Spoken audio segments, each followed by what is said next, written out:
आज नवरीचे ब्लाऊज कसे डिझाईन केले आणि किती ब्लाऊज स्टिच केले तर चला सांगते. त्याआधी सकाळी उठले, छान अशी सुरुवात झाली. गुड मॉर्निंग सगळ्यांना. चहा केला मस्त, अद्रक आणि गवती चहा टाकून, आवडतो मला. त्यानंतर देवपूजा झाली. देवपूजा झाल्यानंतर बाळाचं सगळं आवरून दिलं. घरातली सगळी कामं आवरून लगेचच बसले मी कटिंग करायला, कारण नवरीचे ब्लाऊज अर्जंट द्यायचे होते. म्हणून मग घरातली कामं सगळी पटापट अशी उरकून घेतली आणि लगेच बसले.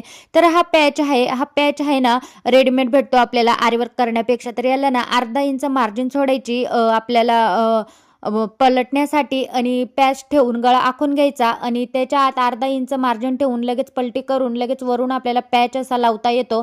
तर अशा पद्धतीने मी करते. तशाच पद्धतीने करायचं, म्हणजे कसं पॅच लावायला आपल्याला बरोबर असं व्यवस्थित गळा येतो तयार होऊन.